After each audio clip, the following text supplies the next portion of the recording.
Então, diga, meu sexto ano, como que vocês estão? Dá pra ver, mais ou menos? Isso aqui é um coração que eu tô fazendo pra vocês, tá? Coração que eu tô com saudade. Tô com saudade de vocês, tô com saudade das minhas turmas, tô com saudade da escola. Essa quarentena tá me matando, que eu não tô dando conta mais de ficar em casa, mas precisamos ficar em casa. Amores, antes de eu começar a aula, eu preciso saber de vocês. Eu sei que vocês não vão me responder. Ou se alguém me responder, eu não vou escutar. Por favor, vocês estão fazendo as atividades que eu tô pedindo? Façam. Não deixem de assistir as minhas aulas. Não deixem de fazer as atividades. Não deixem de ler as páginas dos textos que eu tô colocando para vocês. Que para a próxima aula eu fui boazinha, coloquei pouca coisa. Amores, não deixem de fazer as atividades, não deixem de estudar, por favor, tá? Porque na hora que a gente voltar para a aula, quando essa quarentena acabar e a gente voltar para a aula, ó, vambora que a gente não vai ter tempo nem para respirar, beleza? Então, por favor. Amores, retomando a nossa aula pré-história, nós vimos que na pré-história a gente teve 3 momentos: paleolítico, neolítico e idade dos metais. O paleolítico, ele foi a época da pré-história que mais tempo durou. Que os homens eles eram nômades, não tinham lugar fixo para habitação. Eles eram coletores, não eram produtores. O que é isso? Como assim coletores, produtores? O que é isso?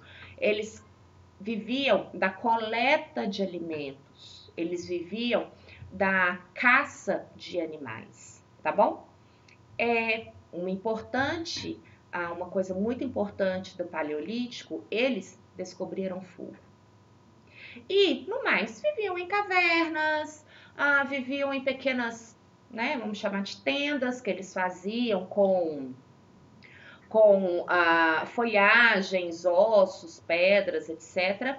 Paleolítico, idade da pedra lascada.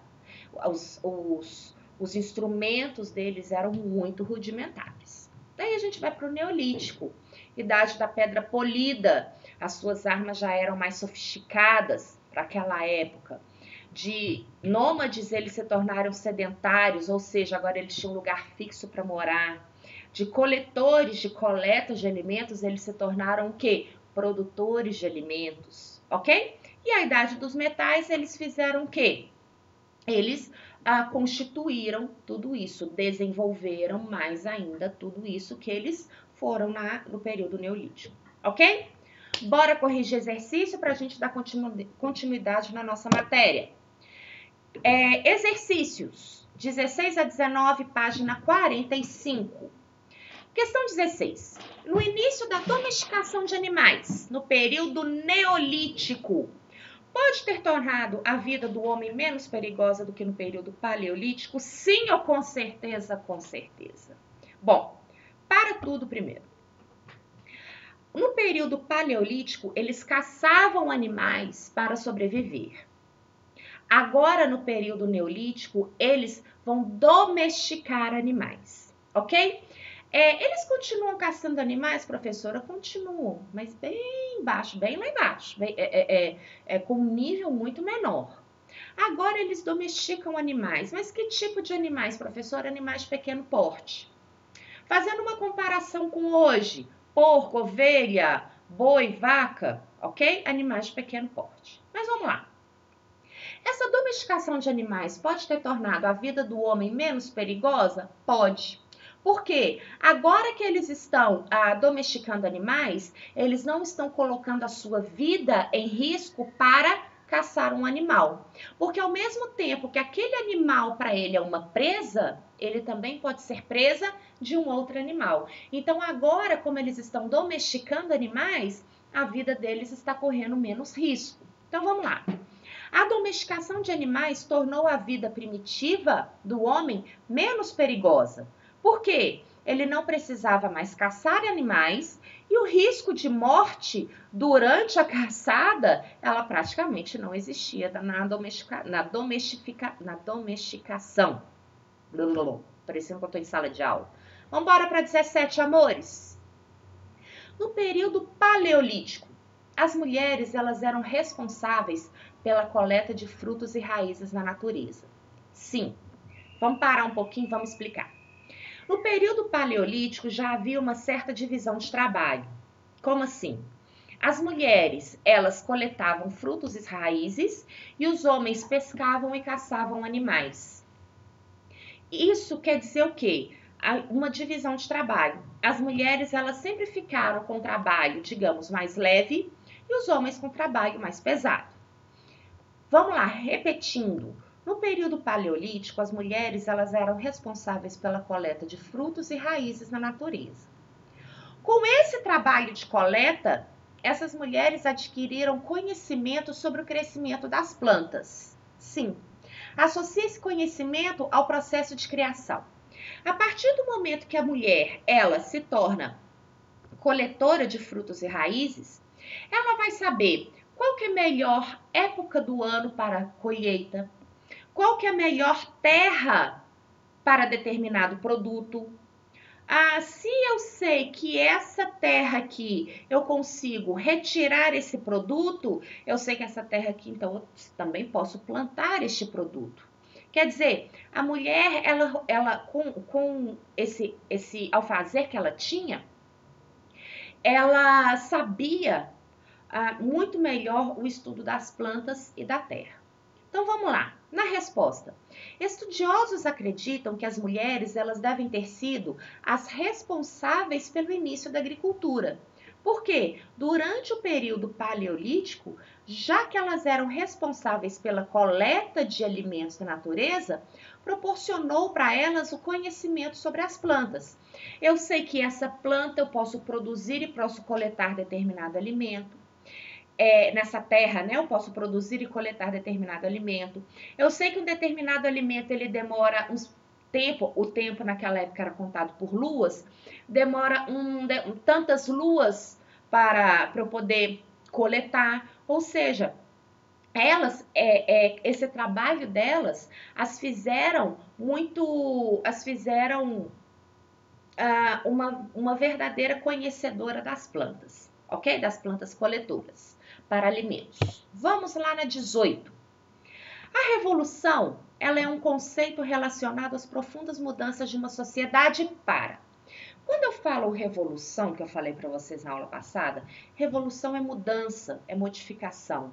Eu tive uma revolução política, então eu tive uma modificação política. Ou, mais fácil para vocês entenderem, eu quero fazer uma revolução na minha vida, eu quero modificar a minha vida. Colocando esses dois exemplos em prática aqui na pergunta e resposta. Revolução é um conceito relacionado a profundas mudanças de uma sociedade.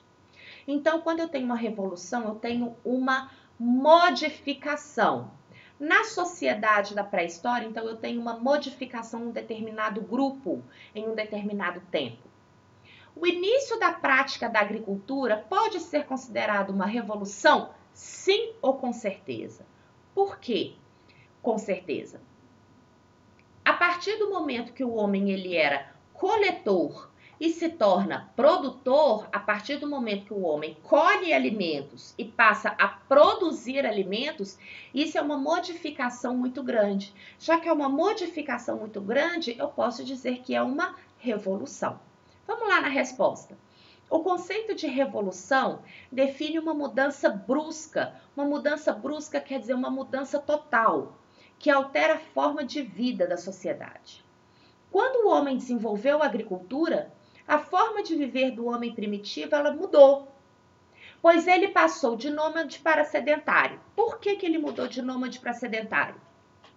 O homem da pré-história, do paleolítico, ele era nômade porque como ele mudava de lugar todo momento, ele não tinha uma moradia fixa, ele mudava de lugar por causa do alimento que ele dependia para sobreviver. Então, quando ele estava naquele lugar e o alimento ele começava a ficar escasso, ou seja, começava a acabar, ele mudava de lugar para uma outra região que tivesse excedente de alimento. A partir do momento que ele se torna sedentário, ele se tornou sedentário, tem uma moradia fixa, por quê? Ele sabe produzir, ele agora, aquele alimento que ele caçava, que ele colhia, agora ele sabe produzir. Então, quando o homem passou de nômade para sedentário, isso ocorreu por quê? Por causa da descoberta da agricultura, que foi uma revolução, que foi uma modificação, que permitiu que o homem mudasse, deixando de ser consumidor para produzir o seu próprio alimento. Fechou? Bora para 19. Por que os homens do Neolítico se fixaram próximo aos rios? Uma resposta curta. Eles se fixaram próximo aos rios porque as terras que estão próximas aos rios, elas são muito férteis. Uma resposta boa, bem completa, até coloquei uma figura aqui embaixo para poder complementar e ilustrar a resposta. Os indivíduos do período neolítico, ao construírem moradias fixas, ou seja, ao se tornarem sedentários, eles se fixaram próximos aos rios. Por quê? Próximo aos rios, eles tinham água para beber, eles tinham peixes para caçar, para poder comer. Além disso, havia a necessidade da água para poder irrigar a plantação, irrigar a sua agricultura e a água para dar de beber aos animais domesticados. E essa sociedade, como ela não sabia desviar a água, como a gente sabe, como por exemplo, desviar um rio, né? Para desviar um rio precisa de todo um processo. Como eles ainda não têm esse conhecimento desse processo e também não têm ferramentas, né, para esse processo, foi preciso se fixar aos rios, porque eles precisam da água para praticamente tudo. Fechou? Bora para 20, exercício 20, página 47. Amores, relacione a descoberta dos metais ao maior aproveitamento da agricultura. Vamos lá. Coloquei duas figuras aqui. Primeira figura com um exemplo de alguns metais, que esse exemplo aqui, ele tá mais para metais assim, armas, né? Armas de defesa, proteção, também ataque. E essa outra figura aqui, eu coloquei já uma sociedade do Neolítico, em que eles estão usando produtos de metais para os seus afazeres cotidianos. Então, vamos devagar. A descoberta dos metais possibilitou a criação de instrumentos mais resistentes e eficientes para serem utilizados no plantio. Sim, por exemplo, este homem aqui, este homem pré-histórico, ele tem um pedaço de madeira aqui atrás, algo de ferro que ele fez para quê? Preparar a terra para o plantio. Esse homem aqui que está agachado, isso daqui que está na mão dele, pena que está pequeno, que eu tive que diminuir a figura, mas isso daqui é uma foice, né? O que é uma foice? É algo de metal retorcido que você retira a sua produção, na sua agricultura você retira, ok? Então, dessa forma, com melhores ferramentas, a produtividade agrícola ela aumentou, porque você poderia principalmente produzir muito mais. Você podia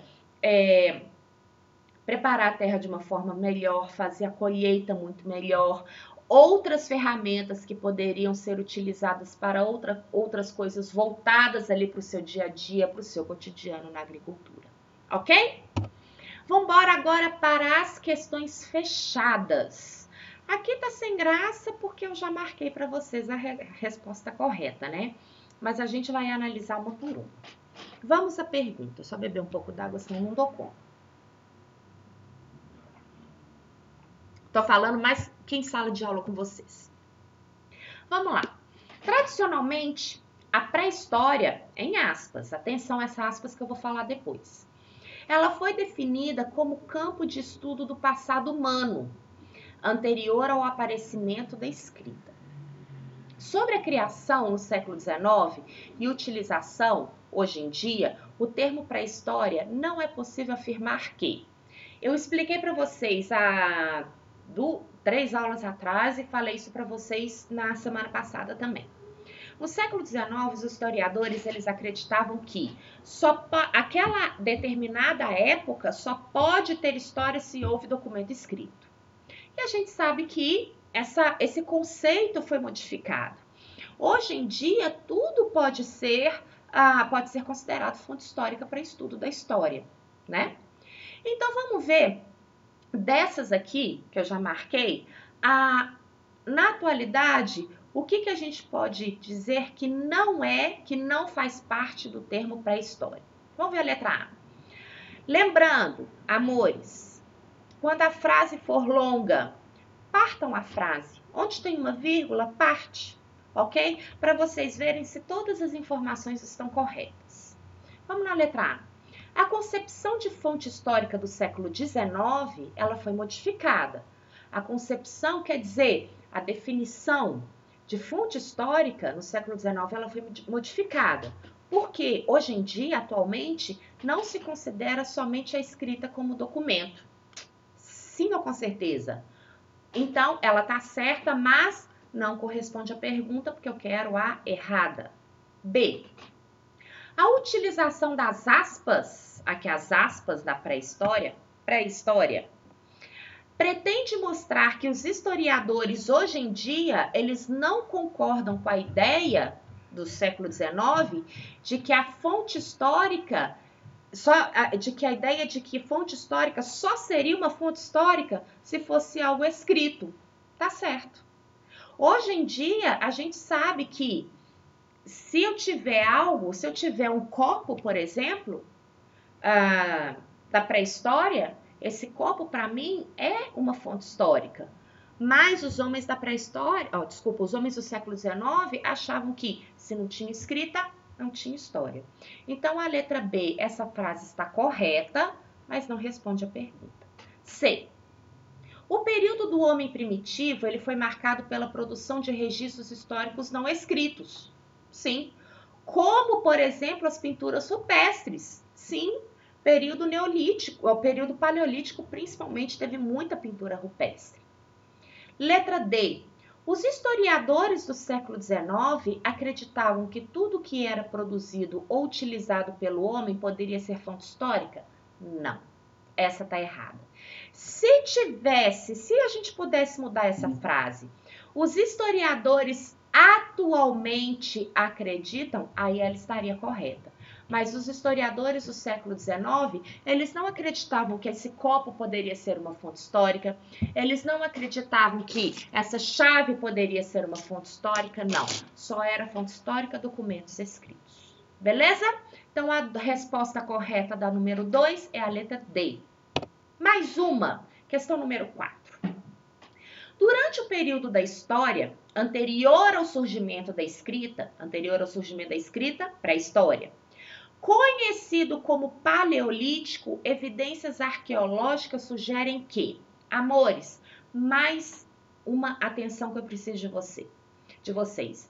Quando vocês fizerem um exercício, o que for, tenham muita atenção para que tempo da pré-história está sendo pedido. Aqui está sendo pedido paleolítico, mas podia ser neolítico, podia ser idade dos metais. Então, muita atenção ao tempo da pré-história que está sendo pedido, ok? Então, vamos à pergunta de novo. Durante a pré-história, durante o período anterior do surgimento da escrita, quer dizer, durante a pré-história, que ficou conhecida como período paleolítico, o que a gente pode dizer dele? Os seres humanos ainda não produziam diretamente seus alimentos. Um corte aqui. Essa parte da frase tá ok. Eles não produziam, eles coletavam. Mas eles controlavam fogo, confeccionavam instrumentos de pedra, abrigos e roupas com peles de animais. Sim. No período paleolítico, eles eram coletores, mas eles descobriram e no final do período paleolítico, eles controlavam fogo. Eles já confeccionavam instrumentos de pedra, idade da pedra lascada. Eles tinham abrigos, eles utilizavam abrigos como por exemplo, cavernas. E as roupas que eles cobriam seu corpo eram feitos de peles de animais. Essa tá ok. Vamos ver por que o resto é errado. Os homens do Paleolítico passaram a interferir de forma mais ativa no ambiente, como? Cultivando plantas e domesticando animais, mas foi no Neolítico que eles fizeram isso. Errado. C. Os grupos humanos já dominavam o fogo e habitavam no interior de cavernas, onde deixavam valiosos registros de suas atividades como o cultivo de plantas e criação de animais. Amores, os grupos humanos já dominavam o fogo e habitavam o interior das cavernas? Tá ok. Por isso que eu falo sempre para vocês partirem a frase. Aqui tá ok. Onde deixavam valiosos registros de suas atividades como cultivo de plantas e criação de animais? Não. Letra D. A humanidade confeccionou utensílios de cerâmica para cozinhar e armazenar alimentos, ricamente decorados, fornecendo preciosas informações sobre o período. Sobre o período neolítico e idade dos metais, sim. Sobre o período paleolítico, que é a pergunta, não. A humanidade confeccionou utensílios de cerâmica para cozinhar e armazenar alimentos ricamente decorados, fornecendo preciosas informações do período? Não. Se fosse idade dos metais, final do neolítico, idade dos metais, que eles já estavam fazendo coisas assim, já estavam transformando uma sociedade, aí eu aceitaria essa letra D. Mas no paleolítico eles ainda eram muito rudimentares para isso. Então, não. Vamos agora para 5. Universidade do Estado do Ceará. Considera-se que a pré-história é o período de maior duração da história, ok? Corresponde ao surgimento do homem na Terra e se estende até a criação da escrita, aproximadamente 4.000 anos antes de Cristo, ok? A longa duração dessa fase fez com que se convencionasse dividi-la em 3 períodos distintos: Paleolítico, Mesolítico, Neolítico e Idade dos Metais. Só um pouquinho. Esse Mesolítico aqui, ele faz parte do período Paleolítico, tá? Então, seria Paleolítico, Neolítico e Idade dos Metais. Sobre o período Neolítico, o que a gente pode dizer? Ele é conhecido como Idade da Pedra Lascada ou Idade da Pedra Polida. O Neolítico, ele é conhecido como Idade da Pedra Polida e marcado pelo desenvolvimento da agricultura e domesticação de animais. Certíssimo, maravilhoso. Por que o resto está errado? Conhecido como Idade da Pedra Lascada, ok, caracterizado pela larga produção de artefatos de madeira, osso ou pedra lascada. Amores, não é ok, isso aqui tá tudo errado. O Neolítico não é conhecido como Idade da Pedra Lascada. O Neolítico é conhecido como Idade da Pedra Polida, caracterizada pela larga produção de artefatos em madeira, ossos ou pedra lascada. Se você estivesse falando do período Paleolítico, eu aceitaria, mas eu quero o Neolítico, então saber tá errado. O Neolítico ele foi caracterizado pelo avanço de uma indústria lítica e pelo gradual desaparecimento de artefatos feitos com ossos. Oi, não, aqui tá tudo errado. A gente nem tinha indústria nessa época, para tudo. D.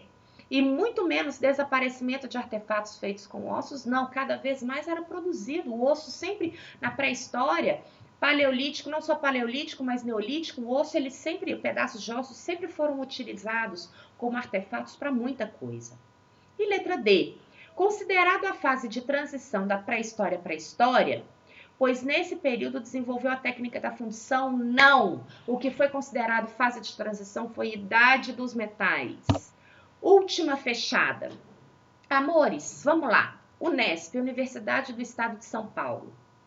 Examine essas 2 pinturas aqui da caverna de Altamira, na Espanha, no período Paleolítico Superior, quer dizer, no início do Paleolítico. Olha só, tem 2.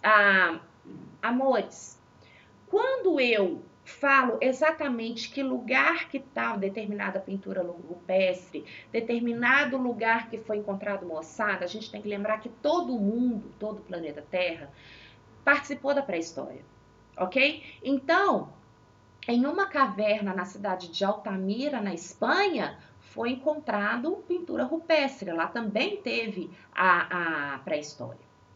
Tais pinturas rupestres, elas podem ser consideradas como o quê? Letra A.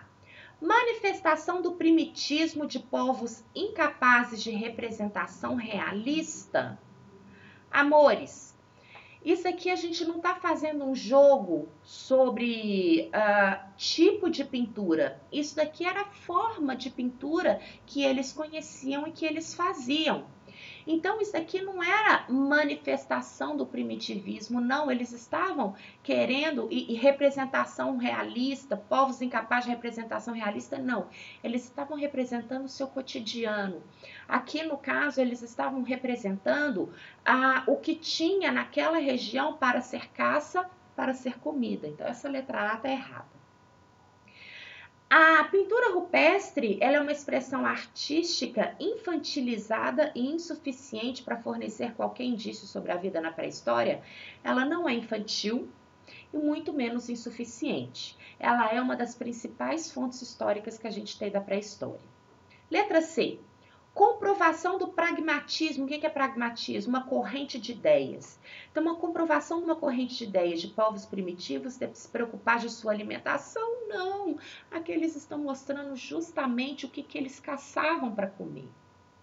Era uma representação em uma linguagem visual, ou seja, a gente está vendo a pintura, dos vínculos materiais de um povo com seu ambiente, ou seja, dos vínculos que eles tinham no que tinham ao redor ali. O que tinha ao redor para eles? Um shopping, um celular? Não, caça e pesca. Então, essa letra D tá ok, tá certa. Letra E, revelação da predominância do pensamento abstrato sobre o concreto. Não tem nada de pensamento abstrato. Isso aqui é o pensamento concreto. Isso aqui é o que eles tinham no ambiente. Isso aqui era o que eles queriam mostrar para outros grupos, o que tinha ali naquele ambiente para caça, ok? Como era o seu cotidiano. 7, letra D. Amores, agora a gente inicia a nossa matéria mesmo. Vamos aí para a página 47, a origem do homem americano. Coloquei aqui um mapa para vocês observarem, tem esse mapa aí na apostila de vocês. Esse mapa, ele mostra como que o homem, ele surge na América, no continente americano, ok? O livro, ele mostra somente uma teoria. Eu vou mostrar para vocês duas teorias. Bom, dizem que os prováveis seres humanos da América, eles apareceram de duas formas. Primeiro, eles saíram da África, contornaram a Europa, saíram da África, andaram pela Europa e pela Ásia, atravessaram o Estreito de Bering, entre a Ásia e o norte da América e o Alasca, atravessaram o Estreito de Bering e desceram a América. Essa daqui é a teoria do Estreito de Bering, que foi quando o homem, ele caminha por 3 continentes, atravessa o Estreito de Bering para poder chegar na América. O segundo, que não aparece na apostila, mas eu faço questão de falar para vocês que a segunda teoria é que em pequenas embarcações, eles saem da África, atravessam a Europa, a Ásia. Da Ásia, eles descem para a Austrália, estão aqui na Oceania, e em pequenas embarcações, eles atravessam o Oceano Pacífico para chegar principalmente na América do Sul, ok? Essas duas teorias, elas constituem, elas são conceito do homem aqui na América. Mas a mais aceita é a travessia do Estreito de Bering. Houve uma época, no período neolítico, se eu não me engano, em que ainda existia o mundo, ele ainda era... desculpa, esqueci o nome. Mas enfim, Pangeia, lembrei. A gente ainda estava mais ou menos da Pangeia. Houve uma época em que essa parte aqui do Estreito de Bering, que está entre o Oceano Glacial Ártico e o Oceano Pacífico, ele congelou. Como ele congelou, os homens conseguiam o quê? Atravessar essa parte. Então, a teoria mais aceita para a origem do homem americano é que eles saíram da África, atravessaram a Europa, atravessaram a Ásia, e quando há o encontro desse pedaço da Ásia com a América, eles atravessaram um pedaço congelado, né, do oceano e chegaram na América e foram descendo, ok? Esse daqui, com pequenas embarcações, é a segunda é a segunda teoria, mas não muito aceita. Vamos lá. A origem do homem americano. A ocupação do continente americano teria acontecido por volta de 14 mil anos atrás, ou seja, realmente no período neolítico. A teoria mais aceita atualmente sobre esse processo é a ocupação da América pela Ásia, por um meio de passagem que liga o ponto extremo do Oriente, aqui ó, da Ásia, Oriente Asiático da Ásia, ao extremo ocidente americano, onde a gente tem o Alasca, denominado Estreito de Bering. Esse canal natural, ele teria congelado no finalzinho do período paleolítico, formado como se fosse uma ponte de gelo sobre o mar, que permitiu que o homem pudesse chegar da Ásia à América, dispersando-se depois sobre toda a América, norte, central e sul. Beleza? Agora um pouquinho de pré-história brasileira. Amores, diferente do que está aí na apostila de vocês, coloquei uma figura diferente, mas isso aqui são sítios arqueológicos espalhados por todo o Brasil. Sítios arqueológicos que eles têm a comprovação que eles acharam algum registro da pré-história brasileira, ok? Então, o Brasil, ele é uma importante referência nas atividades arqueológicas e paleontológicas da América, tanto pela abundância, ou seja, muita evidência sobre a pré-história que tem aqui dentro do Brasil, dentro dos domínios, quanto pelo debate a respeito do povoamento do continente americano. Os vestígios arqueológicos encontrados por todo o Brasil revelam que os homens primitivos que habitaram nosso território, eles têm a comprovação pelos estudos de diversos vestígios aqui no Brasil. A gente sabe que o homem pré-histórico brasileiro, ele era nômade, vivia da caça, da pesca e da coleta de frutos e raízes, e além disso, eles habitaram todo o território brasileiro, ok? Vamos lá. Exemplo, na Gruta do Sumidouro, os homens encontraram os primeiros fósseis humanos do Brasil, que receberam o nome de o Homem de Lagoa Santa. Isso aqui em Minas. Posteriormente, esses ossos foram datados e concluiu-se que possuíam uma média de 10 mil anos atrás.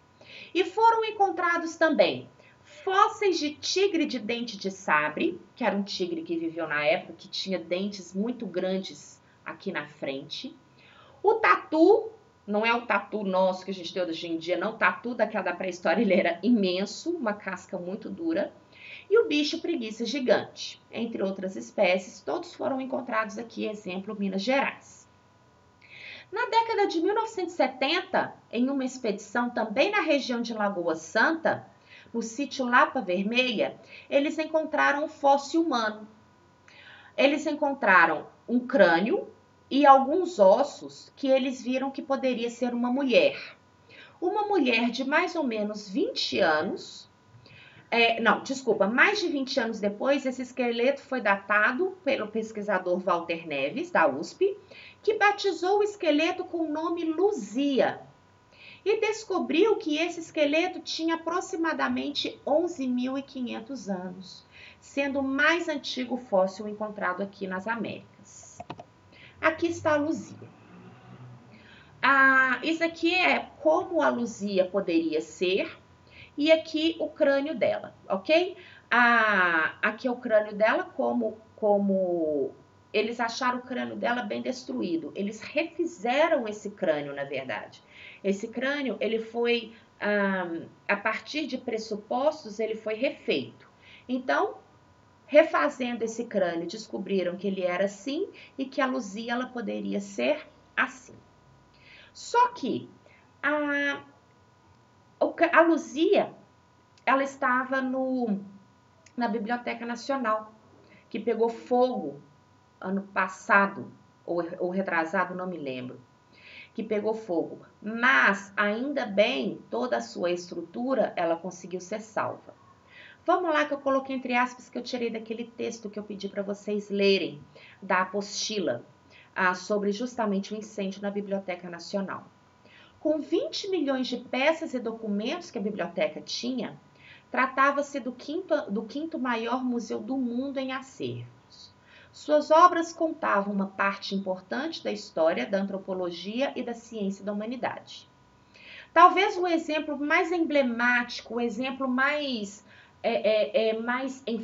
enfático daquela época, né? Daquela época não, desculpa, da biblioteca, fosse o fóssil de 11 mil anos, de mais de 11 mil anos, que era Luzia, a mulher mais antiga das Américas, cuja descoberta nos anos de 1970 reorientou todas as pesquisas sobre a ocupação da região, tanto de Minas Gerais, quanto do Brasil, quanto da América.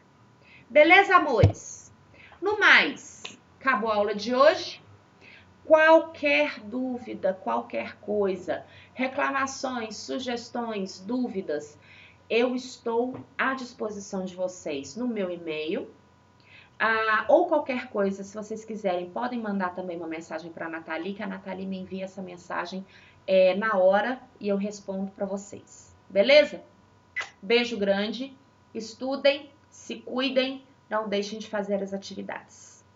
Tchau, gente!